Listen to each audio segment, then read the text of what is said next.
Yang saya hormati Bapak Haji Abdul Rahman selaku penasehat Mushola Miftahul Jannah. Yang saya hormati Bapak Endang, Bapak Teddy, dan juga Bapak Dodi selaku jajaran dari kepengurusan Mushola Miftahul Jannah bagian dakwah. Juga Bapak Sekretaris, Bapak Dede, semuanya yang tidak bisa saya sebutkan satu persatu, hadirin yang hadir pada kesempatan ini, yang telah tentunya kami undang dalam rangka untuk pengajian rutin setiap pekan pertama, dan pada hari ini insyaallah malam Ahad ini kita pekan ketiga. Ini semuanya bisa berjalan karena karunia Allah Subhanahu wa taala semata. Segala sesuatu apa yang sudah kita usahakan dengan ikhtiar maksimal, maka hasilnya ini adalah merupakan satu ketentuan dari Allah Subhanahu wa taala.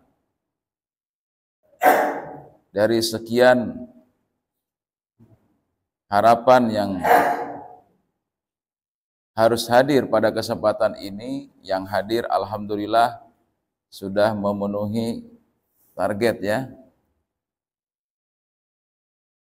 Dan ini tidak boleh kita merasa kecewa. Ya alhamdulillah pada kesempatan malam hari ini kita semua bersyukur kepada Allah Subhanahu wa taala karena masih ada yang juga merasa memiliki bagaimana agar Mushola Miftahul Jannah ini menjadi makmur.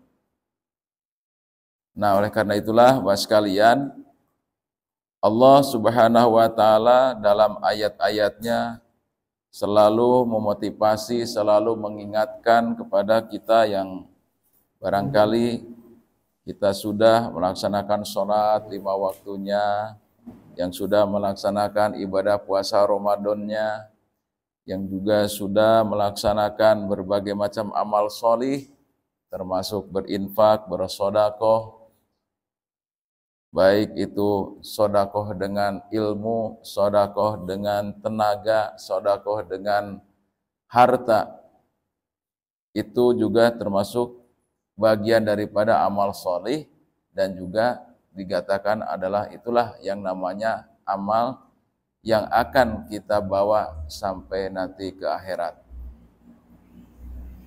Fatazawwadu fa inna khairaz zadit taqwa. Berbekalah kalian wahai orang-orang mukmin, karena sebaik-baik bekal itu adalah takwa. Bahkan dalam ayat yang lain dikatakan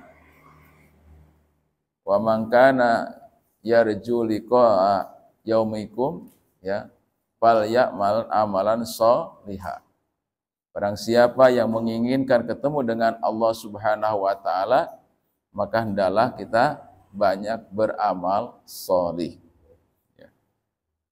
Dan sebenarnya Bapak sekalian, nikmat terbesar nanti di akhirat itu bukan nikmat berupa yang namanya surga, tapi nikmat yang paling besar itu adalah nikmat bertemunya dengan Sang Khalik, Sang Pencipta alam semesta, Sang Pemberi rizki, Sang Pemberi karunia yang Maha Rahman dan Maha Rahim, yaitu Allah Subhanahu wa ta'ala. Makanya sering disinggung tadi sebagaimana kita dengar dalam Quran surat Yasin, salamun qaulan mir rabbir rahim. Salamun qaulan mir rabbir rahim. Ungkapan salam bukan dari nabi, bukan dari malaikat, tapi ungkapan salam itu adalah dari langsung dari siapa? Dari Allah Subhanahu wa taala ya. qaulan mir rabbir rahim. Ungkapan salam itu dari Allah yang Rabbir Rahim, pencipta dan juga sangat penyayang. Nah ini. Ya, kita semuanya memang memahami itu semuanya. Tapi bagaimanakah kita semua sekarang ini berupaya selalu meningkatkan kualitas ibadah kita, berupaya untuk selalu meningkatkan kualitas amal soleh kita dengan sesama. Ini yang harus kita terus tingkatkan. Dan itu semua bisa kita laksanakan ya kalau kita selalu kumpulnya yang pertama dengan wong kang soleh, dengan orang-orang yang juga rajin sholat, juga orang yang rajin beramal soleh lainnya. Ini bisa juga kita termasuk membuat suatu bi'ah ataupun suasana ataupun lingkungan. Jadi kalau kita mau hidup itu di mana saja menurut kita ingin enak, ya kita di mana kita tinggalnya, siapa sahabat kita, siapa tempat berhubungan pergaulan kita, dengan siapa kita bermuasyarah, ya, bermuamalah. Kalau secara umum misalnya kalau pedagang ya bermuamalahnya pasti dengan para pedagang dengan juga para pembeli. Kan gitu. Nah, kalau kita di sini bermuamalahnya di masyarakat itu sudah berbagai macam profesi. Ada yang di situ profesinya guru, ada di situ yang profesinya sebagai tukang, ada di situ sebagai pedagang, ada sebagai pegawai negeri, pejabat dan seterusnya. Kalau sudah berada di lingkungan hidup kita ini. Gitu ya. Jadi, nah bagaimana caranya itu supaya kita akan meningkatkan suatu amal-amal kita? Ya, tiada lain adalah salah satunya kita bisa bersilaturahim seperti malam hari ini. Bisa bersilaturahim seperti malam ini. Kita bisa bertatap muka, bermuajahah, bisa ngobrol sebelumnya dan setelahnya acara. Ya. Nah, kalau lagi taujih kayak gini ya harus satu arah. Saya yang memberikan tausiah, Bapak sekalian mendengarkan. Nanti kalau misalnya ada namanya nanti waktu untuk tanya jawab, monggo silahkan. Nah, di situ. Silahkan di sini maksudnya. Jamaah rahimakumullah, dalam Quran surat Al-Hasr yang saya bacakan tadi dalam mukadimah diingatkan kepada kita semua agar kita menjadi orang yang bertakwa, memiliki rasa risau, memiliki rasa apa risau itu? Dikatakan risau itu prihatin atau merasa apa ya? Sedih, apalagi? Ya. Gelisah. Kenapa gelisah? Di sini dikatakan oleh Allah Subhanahu wa taala, A'udzubillahi minasyaitonirrajim, ya ayyuhalladzina amanu taqullah. Perintah yang pertama adalah bertakwalah hai kalian yang beriman kepada Allah Subhanahu wa taala. Jadi orang yang sudah beriman itu tidak hanya cukup dia mengaku beriman, tapi ditambah dengan takut kepada Allah Subhanahu wa taala. Takwa kepada Allah Subhanahu wa taala. Takut kepada Allah itu apa? Justru takut kepada Allah itu dengan menjalankan perintahnya. Semua namanya perintah Allah itu pasti apa, Pak? Wajib, ya kan? Wajib. Salat 5 waktu diperintah oleh Allah, aqimus shalah, wajib. Wa atuz zakah, mengeluarkan zakat berarti wajib. Ya, jadi setiap apa-apa yang sifatnya itu kalimat perintah dari Allah itu sudah pasti wajib.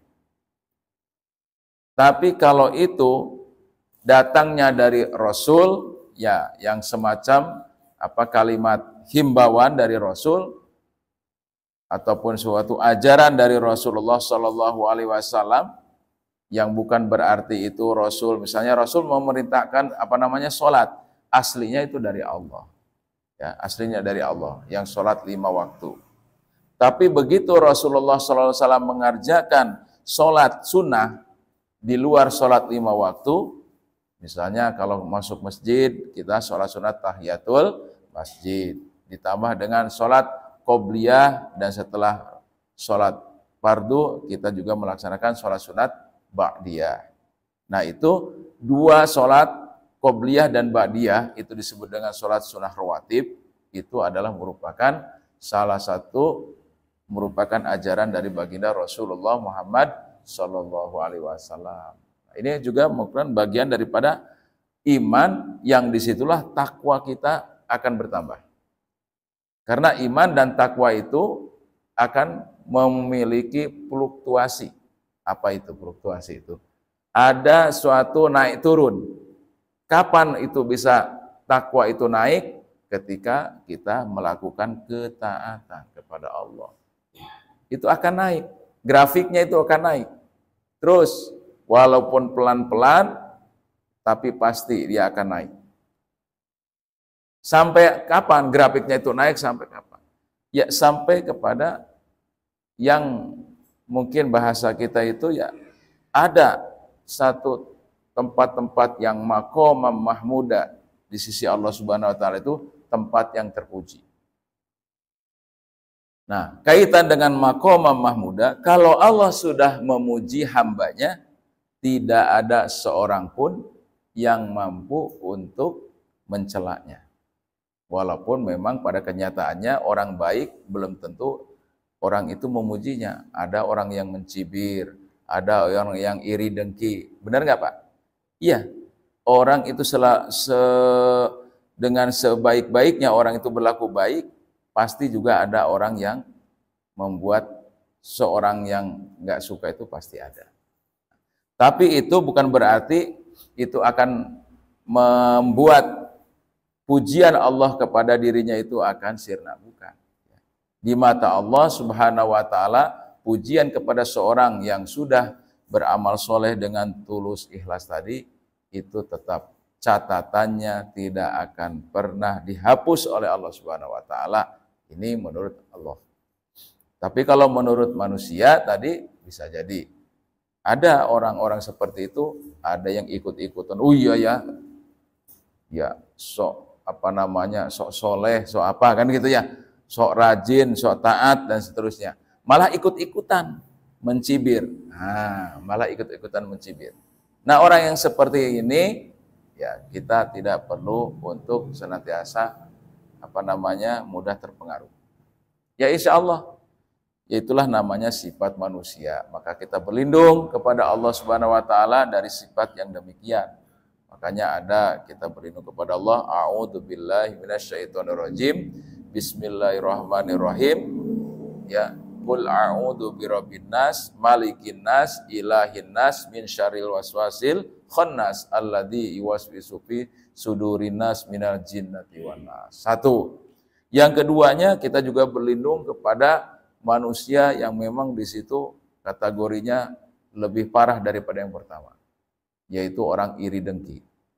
Ya, qul a'udzu birabbil falaq min syarri ma khalaq wa min syarri ghasikin idza waqab wa min syarri nafasati fil 'uqad wa min syarri hasidin idza hasad wa min syarri hasidin idza hasad. Dan aku berlindung dari kejahatan orang dengki apabila dia berdengki.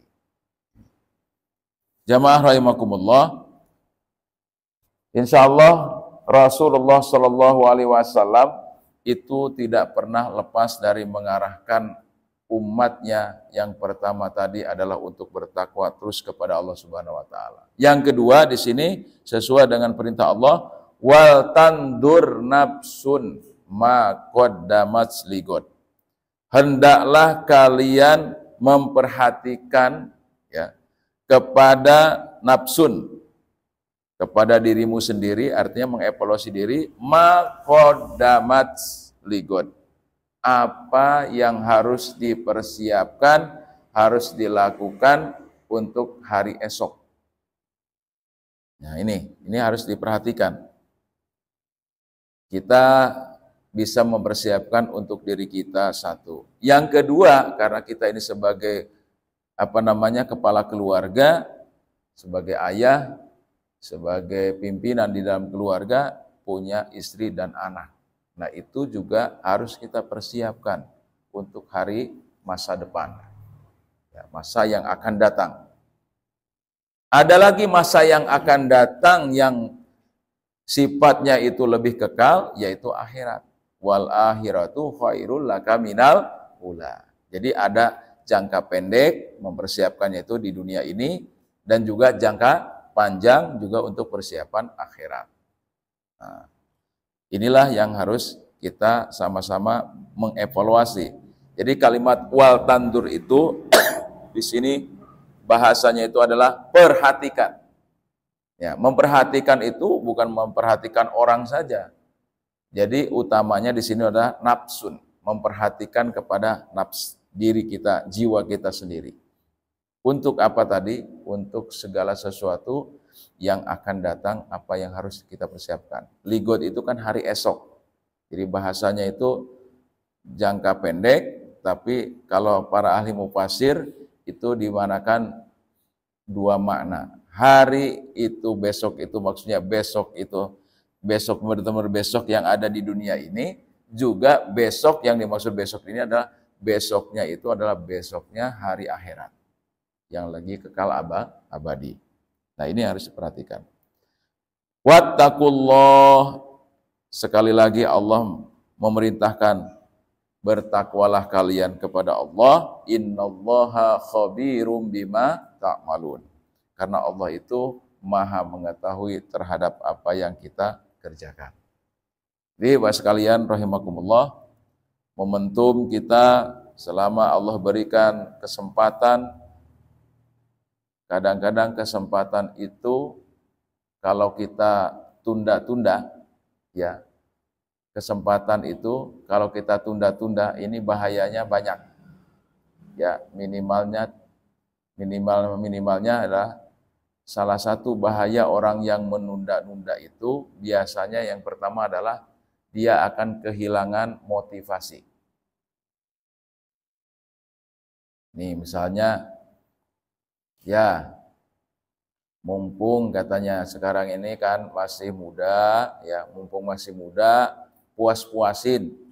Ya, mumpung masih muda, puas-puasin. Apa yang dipuas-puaskan? Entah puas-puas main atau puas-puas apalah gitu ya. Namanya masih muda. Mumpung masih muda, puas-puasin. Sementara di dalam ajaran Islam justru sebaliknya. Ya, berpikirlah kamu di waktu pagi. Nah, waktu pagi itu kalau diibaratkan umur kan masih muda. Maksudnya berpikir di sini adalah waktu masih muda itu untuk apa? Untuk belajar menuntut ilmu.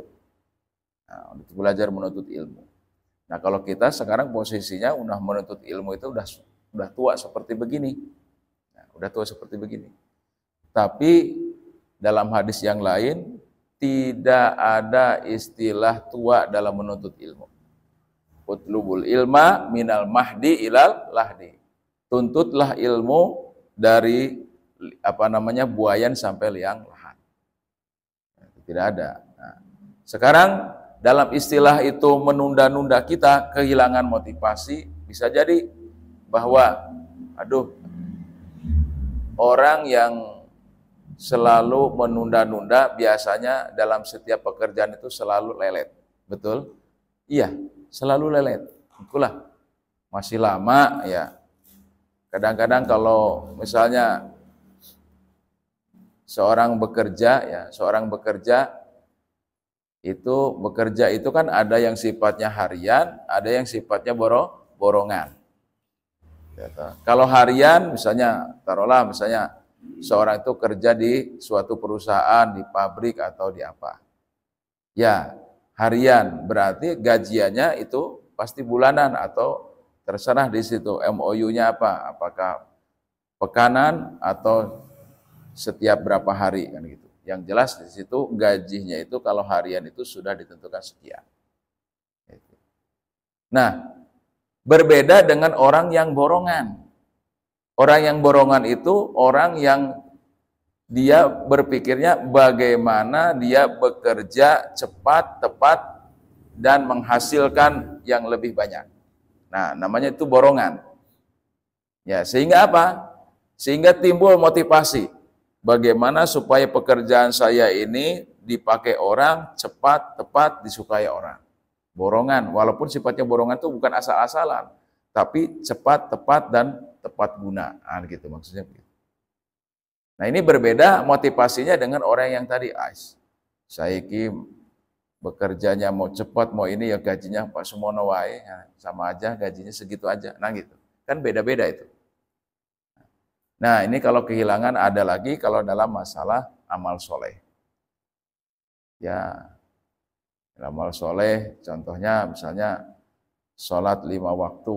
Ya, sholat 5 waktu itu kalau kita menunda-nunda dari waktunya, itu tergolong orang-orang yang sudah kehilangan motivasi.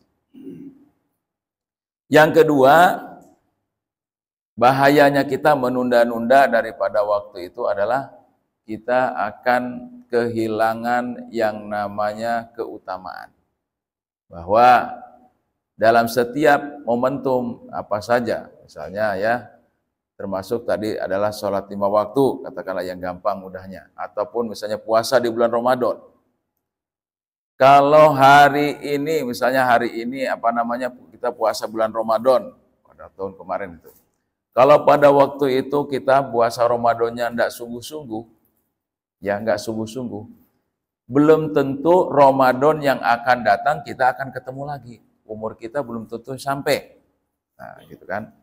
Karena kita merasa, alah ya, masih lama lah perasaan kita itu mati itu, kok seperti orang sudah tahu kapan kita akan mati, ya kan gitu. Ya. Masih merasa sehat. Itu ya. Kadang-kadang di situ orang benar-benar tidak memperhatikan bagaimana dia harus bisa mensyukuri nikmat sehat itu. Justru kalau sehat itu digunakan untuk beramal soleh, ibadah kepada Allah, ya, mumpung masih muda, mumpung masih sehat, gitu. Mumpung masih muda, mumpung masih sehat, gunakan waktunya untuk mencari keutamaan dari Allah Subhanahu Wa Taala. Karena ya beda kalau misalnya sholatnya itu berjamaah di awal waktu. Coba kita perhatikan seperti tadi sholat kita, sholat Isya. Ya, sholat Isya kita itu alhamdulillah sudah di awal waktu, lumayan. Saya perhatikan tadi itu ada 1 baris. Nah, ini lumayan. Tapi kalau nantinya sholat Isya-nya itu jam 10 malam,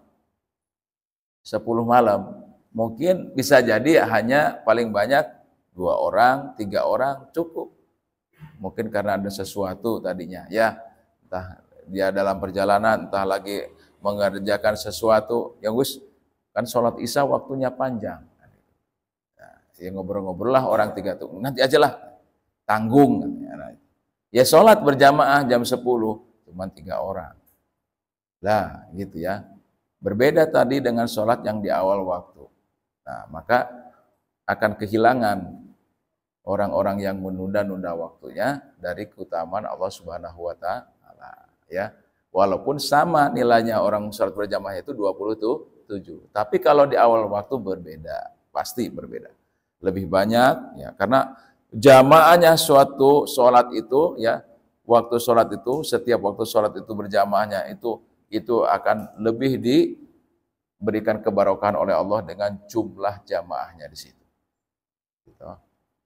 Makanya yang ditakutkan oleh musuh-musuh Islam itu, kalau sholat subuh itu kalau sudah seperti sholat Jumat banyaknya, itu paling ditakutin. Ya, paling ditakutin oleh musuh Islam. Karena kalau udah siarnya Islam itu sholatnya subuh itu atau yang 5 waktunya itu banyak jamaahnya, wah itu ditakutin. Kenapa? Orang-orang yang taat seperti ini nggak bisa dirayu, ya toh, nggak bisa ditipu dengan kemarakannya duniawi. Nggak bisa.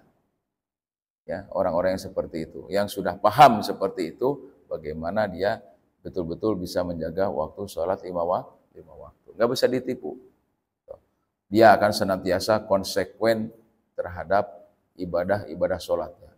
Sehingga sholatnya 5 waktu itu asarnya, pengaruhnya dari sholat itu akan dibawa kemana saja.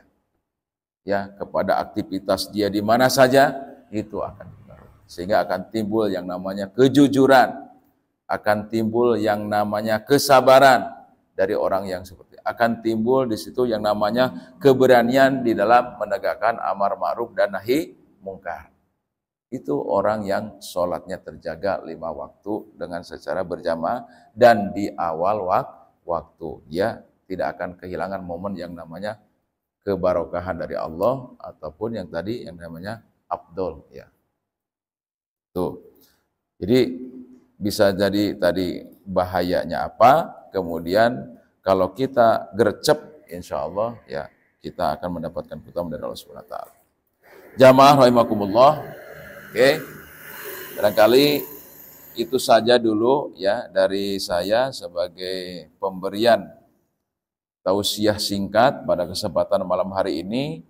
Ya, saya berikan kesempatan kepada Bapak sekalian untuk bisa kita berinteraktif saja ya, berinteraktif saja karena ini sifatnya kajian atau pengajian rutin. Nah, kajian atau pengajian rutin.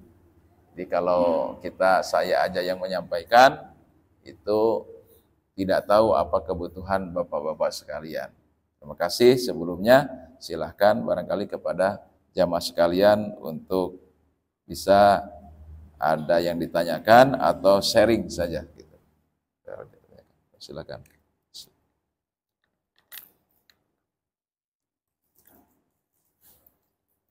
Ini dari pembawa acara dulu, boleh.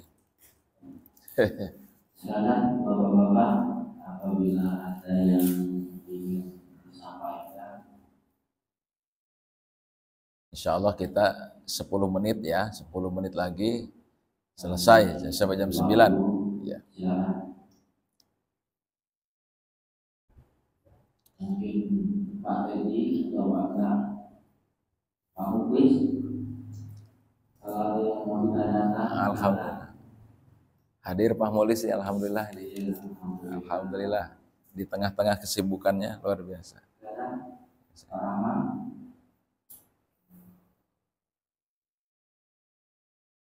Pak Roy ini luar biasa. Pak Roy, kalau ada yang mau disampaikan, di-sharing, atau mau ditanyakan pada Pak Ustaz.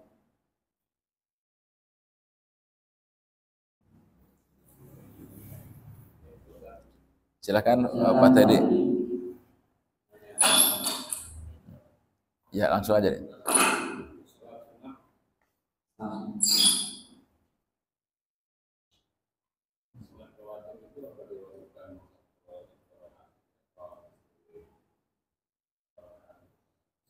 Ya. Salat sunat rawatib. Ya. Jadi namanya salat sunah rawatib itu dilaksanakan baik qobliyah ataupun ba'diyah. Itu minimal 2 rakaat. Minimal 2 rakaat. Ada juga yang melaksanakan sampai 4 rakaat. Ada. Ya. Tapi itu juga kita harus bijak. Apakah waktunya antara azan dan qomat itu masih ada, masih panjang? Nah, kita di situ harus bijaksana ya, harus bijaksana secara pribadi kita. Karena sekarang ini di mana-mana masjid ataupun mushola itu sudah ada jam waktu ya, jeda antara azan dan iqomah. Jadi supaya kita nggak jadi omongan orang gitu ya. Apalagi sholat sunnahnya di depan sini kan itu. Di depan sini sholat sunnahnya 4 rakaat. Ya. Dari sana udah datangnya terlambat, duduk sholat di sini di depan gitu. Karena mungkin di sini ada kosong. Itu pernah Pak, pernah saya waktu saya di suatu masjid, waktu saya disebut masjid itu, waktu itu saya mau berdiri khutbah, mau berkhutbah ya, mau berkhutbah. Berkhutbah itu kan di sana azan 2 kali, ya azan sudah 2 kali. Saya mau berdiri khutbah begitu. Nah yang yang muazin, Bilal, ngasih kode sama saya. Nanti dulu katanya. Pokoknya apa? rupanya orang yang barusan datang dari sana itu langkahin orang banyak, padahal itu barisannya banyak itu, dan dia pas di depan mimbar gini, pas di depan mimbar tuh sholatnya itu ya. Padahal itu sudah azan, ya azan pertama kan sholat sunnah tuh, nah, sholat sunnah, dia datang ini, dua di depan, ya akhirnya jadi omongan setelah sholat Jumat tadi, maaf Ustadz, tadi agak terganggu katanya. Ya lumayan, ya nunggu sekitar hampir 3 menit atau 4 menit gitu sholat. Jadi itu kita harus bijaksana ya, terutama tadi dalam sholat-sholat rawatib dia biasa. Ya. Itu saya pernah ini ya, pernah pengalaman seperti itu. Jadi kalau kita masih ada waktu, kan di sini kalau di sini berapa waktu di sini? 10 menit ya. Kalau 10 menit itu kalau 4 rakaat, asalkan kita memang tadi datangnya minimal setelah azan atau sebelum azan ya bisa ya. Tapi kalau datangnya kita ke sini nih udah tinggal 4 menit mau 4 rakaat ya bisa aja ya, sholatnya ya tadi seperti itulah, sholat 4 rakaat 4 menit mungkin ya, 1 rakaat 1 menit ya, bisa jadi. Jadi untuk bagusnya ya kita di dalam ibadah itu ya kita tadi bijaksana juga ya, supaya kita tidak terburu-buru dan seterusnya. Mungkin ini ada tambahan keterangan dari Pak Haji ya, boleh silakan sharing Pak Haji. Haji Rahman, monggo.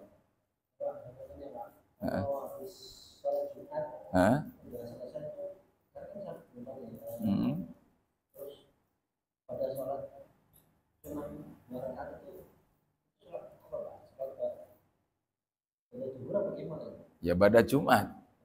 Nah, ya. Namanya sholat Jumat itu pengganti sholat duhur. Ya, pengganti sholat duhur. Ya, makanya ya qobliyah sama badiahnya ada, kan gitu aja, ya kan? Karena sholat Jumat itu adalah pengganti sholat duhur. Karena ada waktunya di sholat duhur. Dan disitulah bedanya sholat Jumat sama sholat duhur itu, pertama harus diawali dengan khutbah, 2 khutbah, kan gitu ya. Setelah itu baru dia melaksanakan 2 rakaat sholat Jumat. Tuh. Ya sama seperti sholat duhur. Oke. Gimana? Sholat Isyraq. Ya, sholat Isyraq minimal 2 rakaat. Ya, minimal 2 rakaat. Semua sholat sunnah itu kecuali witir. Kecuali witir, semua sholat sunnah, mau tahajud, mau isyraq, mau hajat, mau apa aja, minimal 2 rakaat. Kecuali witir. Witir itu paling sedikit 1 rakaat. Nah itu, kalau witir. Ya 4 rakaat bisa. Maksud saya itu paling sedikit semua sholat sunat itu kecuali witir 2 rakaat. 2 rakaat. 2 rakaat. Ini diulang-ulang bisa ya? Misalnya kayak sholat tahajud nih. Ya.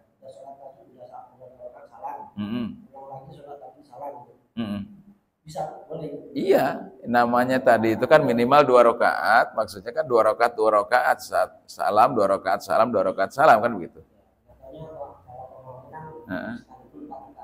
Oh, ya, boleh juga gitu. Itu ada juga yang melaksanakan seperti itu. 4 rakaat, 1 salam ada. Yang bagus itu yang mana? Yang bagus itu yang melaksanakan sholat. Yang enggak bagus yang tidak melaksanakan sholat. Boleh 2 rakaat salam, boleh 4 rakaat salam. Ya.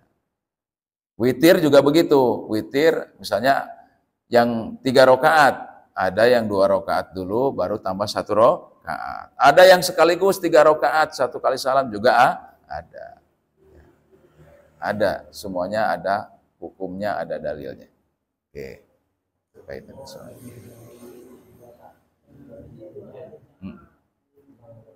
ya namanya witir kan ganjil Pak, ganjil.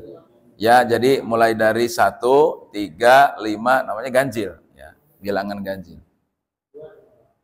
Oke, ada lagi? Monggo. Hah? Waktu sholat, sekarang sholat tahajud nih, kita ketinggalan 2 rakaat juga, termasuk atahiyat akhir. Itu sholat tahajud untuk atahiyat akhir, kita ketinggalan 2, itu untuk selanjutnya itu kita gimana tuh ulang lagi apa mau kita ambil duanya yang ketinggalan? Sampean misalnya masbuk ya, melihat imam dalam posisi apa waktu itu sini? Posisi kalau misalnya ruku. Sedang ruku. Itu udah terakhir, ayat terakhir. Untuk yang terakhir. Sedang apa? Ketinggalannya sedang ruku tadi. Sedang tinggal. Masih bisa ngikut ruku. Yang terakhir. Ya berarti sampean baru dapat 1 rakaat.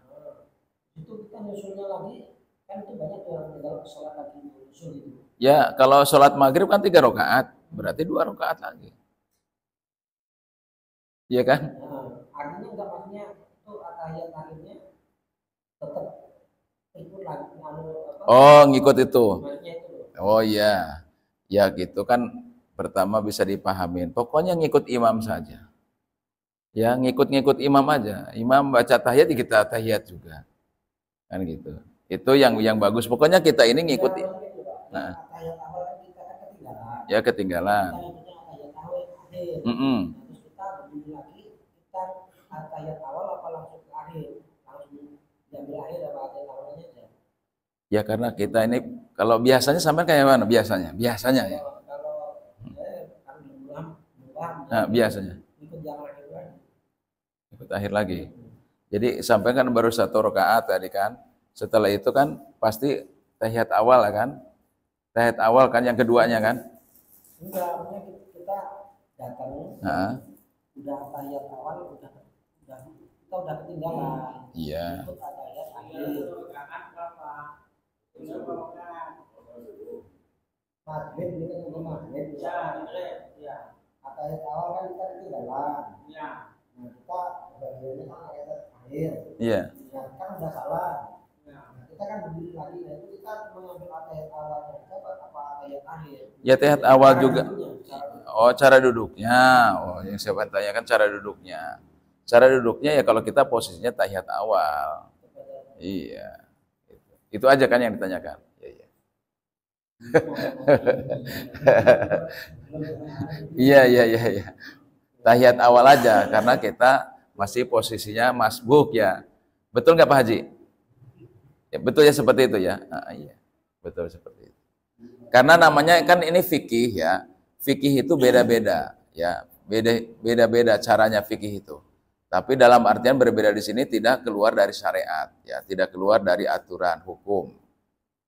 Semuanya punya dalil ya. Punya dalil. Mungkin yang ditanyakan itu tahiyatnya. Ya itu tadi, tahiyatnya duduknya itu posisinya ngikut tahiyat awal, tahiyat akhir atau dia masih tahiyat awal kan itu. Iya. Artinya kalau tahiyat awal kan kalau misalnya Nabi Muhammad kan udah tahiyat awal kan ada salah. Kita yang pertama itu kan ketinggalan. Kita ikut yang akhir. Nah, kita lagi bikin tahiyat itu kita harus nyampe ke salam apa cuma tahiyat ini aja. Oh iya tahiyat awal aja kita. Jadi kita nggak salam lagi. Enggak. Apa yang ketinggalan kita diulang lagi. Iya kayak sampean biasanya gitulah. Yang sampean biasanya yang gitu. Apa sampean pernah ngelihat lagi yang seperti yang lain ya kayak gitu?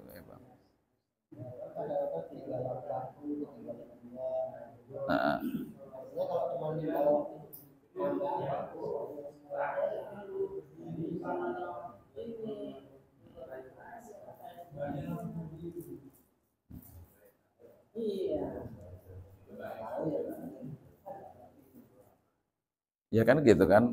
Jadi kita baru dapat 1 rakaat, ya kan? Kita terhitungnya baru dapat 1 rakaat tadi itu kan, karena menemuin imam, ya taruhlah paling akhir-akhirnya dia sedang ruku, kita ikut ruku kan gitu. Berarti itu kehitung dapat 1 rakaat gitu.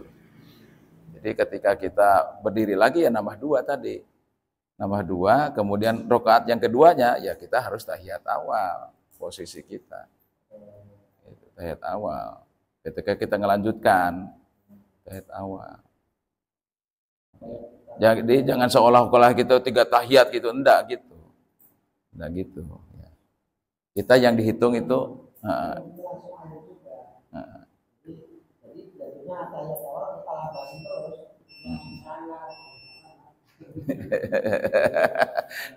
Iya, jangan ikut salam. Kalau ikut salam, betul. Ya, maksud harus berdiri lagi. Oke, cukup ya, paham ya? Oke. Silakan Mas. Mas. Nah. Iya. Maksudnya apabila dia sholat Jumat gitu, hilang, luput dari kesalahan ya, mungkin dia malam atau gimana kan begadang, lupa lah dia. Lupa tidak sholat Jumat. Oke. Ya, itu sudah pasti ya. Nggak mungkin ya. Misalnya kalau lupa bareng banyak ada 10 orang ya mending sholat Jumat. Ataupun kalau dia ya namanya lupa ya tadi namanya lupa. Kalau taruhlah sampailah lupa lah gitu ya. Ketiduran, kelabasan tidur, tahu-tahu sudah bangun jam 1 misalnya. Nah, padahal itu hari Jumat, misalnya itu hari Jumat. Ya sholat duhur aja. Diterima ya? Insya Allah. Digantikan. Digantikan. Karena gini, malaikat itu ya dalam hadis Rasul, malaikat itu akan mengangkat penanya, tidak mencatat. Pertama adalah orang tidur hingga dia bangun. Lah orang tidur silat, gaplok orang yang lagi tidur loh. Nggak dosa ya. Tapi dengan syarat memang dia tidur. Mimpinya gunam kan gitu ya. Ngepret orang gitu ya. Orang lagi tidur. Ya, orang lagi tidur ini tidak dihukumkan dia berbuat dosa. Tuh. Tapi ketika dia sudah sadar, ya udah mereka. Kemudian yang kedua adalah orang lupa sampai dia ingat. Nah, orang lupa ya. Orang lupa ya. Orang lupa itu enggak dicatat oleh Allah Subhanahu wa taala dengan amal perbuatan ininya sampai dia ingat. Itu namanya orang lupa, sampai dia sadar. Ya, sama yang ketiga adalah orang mabuk sampai dia sadar. Orang mabuk, orang yang kehilangan akalnya sampai dia sadar. Makanya mohon maaf ya, kalau orang gila, orang gila kan kehilang akal tuh. Ya gimana dia? Perbuatannya nggak sholat, perbuatannya nggak ini kan gitu ya. Walaupun dia nggak mencuri, nggak apa ini. Tapi karena dia posisinya dalam keadaan tidak sadar akalnya, hilang akalnya, ya itu. Apalagi tadi kalau kita ya posisi sampai kan kehilangan apa namanya dalam kondisi lupanya itu karena tidur tadi. Jadi kalau tidur di situ bukan lupa ya, bukan lupa karena kita memang kebablasan tidurnya dan itu insya Allah ya itu merupakan salah satu mungkin bisa jadi nikmat juga dari Allah ya, nikmat juga karena kita bisa istirahat, bisa istirahat dari tidur kita, ya bisa istirahat dari tidur kita. Itu 3 hal itu orang akan diangkat ya catatan dari malaikat raqib ataupun atid. 3 hal, orang tidur sampai dia bangun, orang lupa sampai dia ingat, ya, orang yang hilang akalnya karena tadi gila sampai dia sadar. Insyaallah. Kalau orang gilanya di usia berapa, ya disitulah dia akan dipertimbangkan amalnya, ya. Sampai mati dia dalam keadaan gila, ya disitulah amal nanti dia yang akan dipertimbangkan sampai dia sadarnya itu waktu itu. Oke, bisa ya? Cukup Pak, ada lagi? Alhamdulillahirabbil alamin. Terima kasih yang pertama saya ucapkan selaku pengurus sekaligus ini ya, selaku pengurus kepada Bapak sekalian, karena untuk pekan ketiga ini saya juga untuk ingin belajar kembali menyampaikan sedikit barangkali ilmu yang Allah berikan kepada saya. Kemudian yang kedua juga ya mudah-mudahan ya ini juga sebagai satu pencerahan walaupun barangkali tidak seperti yang lainnya. Mudah-mudahan yang penting kita mohon kepada Allah Subhanahu wa taala bahwa program-program yang baik ini insya Allah Allah akan berikan satu kemudahan dan keberkahan. Amin ya rabbal alamin. Saya tutup dengan ucap lapan hamdalah wabillahi taufiq wal hidayah. Wassalamualaikum warahmatullahi wabarakatuh.